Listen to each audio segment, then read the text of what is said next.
Un poco de historia. El 20 de marzo de 1991 despegaba de suelo cubano el mayor Orestes Lorenzo en un caza MiG-23, el avión más moderno de la Fuerza Aérea Cubana. A toda velocidad y a baja altitud cruzó en menos de 10 minutos los 150 kilómetros que separan Cuba de los Estados Unidos. Como iba casi al ras del mar, ni los radares cubanos ni los norteamericanos advirtieron su presencia, por lo que pudo aterrizar sin problemas en la estación aeronaval de Boca Chica, en los Cayos de la Florida.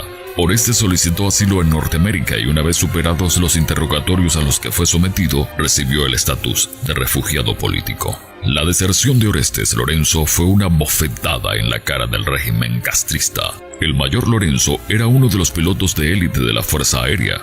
Veterano de la Guerra de Angola, había realizado 2 estancias de entrenamiento en la Unión Soviética. Fue durante la última de ellas, ya con la perestroika de Gorbachov en marcha, cuando Orestes empezó a cuestionar el régimen comunista y su vida en Cuba. En la Unión Soviética se empezaba a destapar el colapso del sistema y soplaban vientos de libertad. A su regreso empezó a planificar su deserción, con la esperanza de que una vez en Estados Unidos, su esposa Victoria y sus 2 hijos pudieran reunirse con él.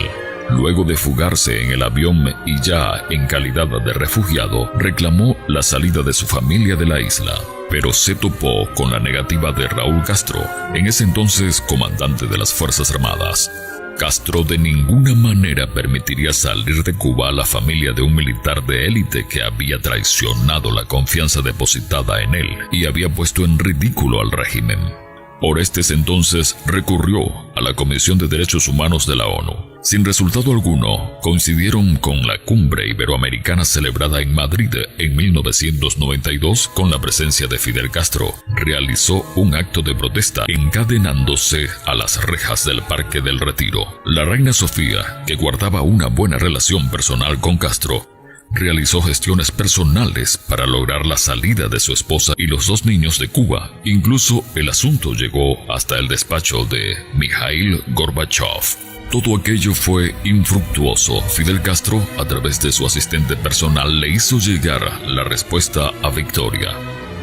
Dígale a su marido que si tuvo los cojones para llevarse un avión, que los tenga también para venir a buscarles personalmente. Orestes Lorenzo llegó al punto de publicar una carta abierta a Fidel Castro en el Wall Street Journal, en la que ofrecía presentarse a juicio en Cuba si se permitía a la esposa y los niños viajar a Estados Unidos. Tampoco hubo respuesta.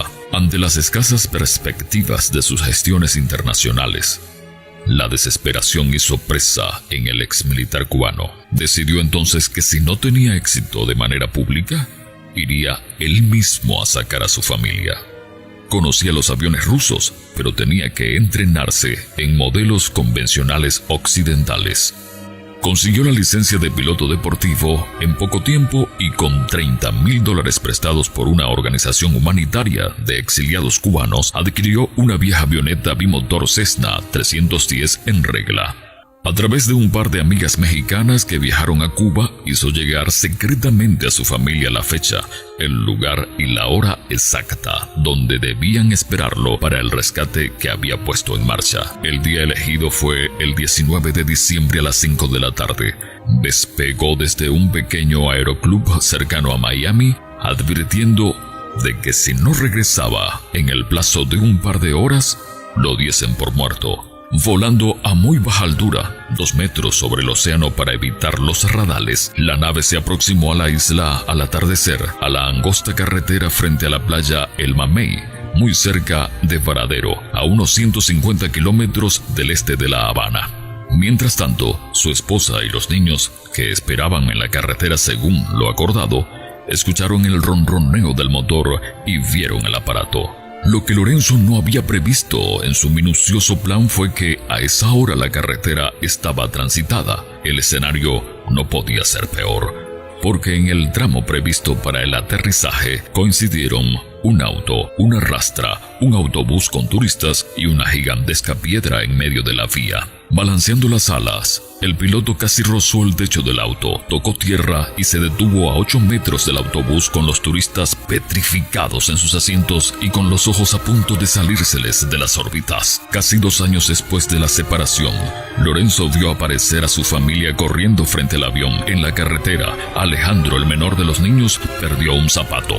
Para evitar una tragedia con las hélices y preparar el despegue, giró el aparato en U y abrió la portezuela de la cabina, todo en menos de 1 minuto. Orestes logró despegar, pero adentro del avión el miedo hacía su trabajo. Vicky tenía la vista fija en el cielo, temiendo que aparecieran los cazas cubanos. Rezaba.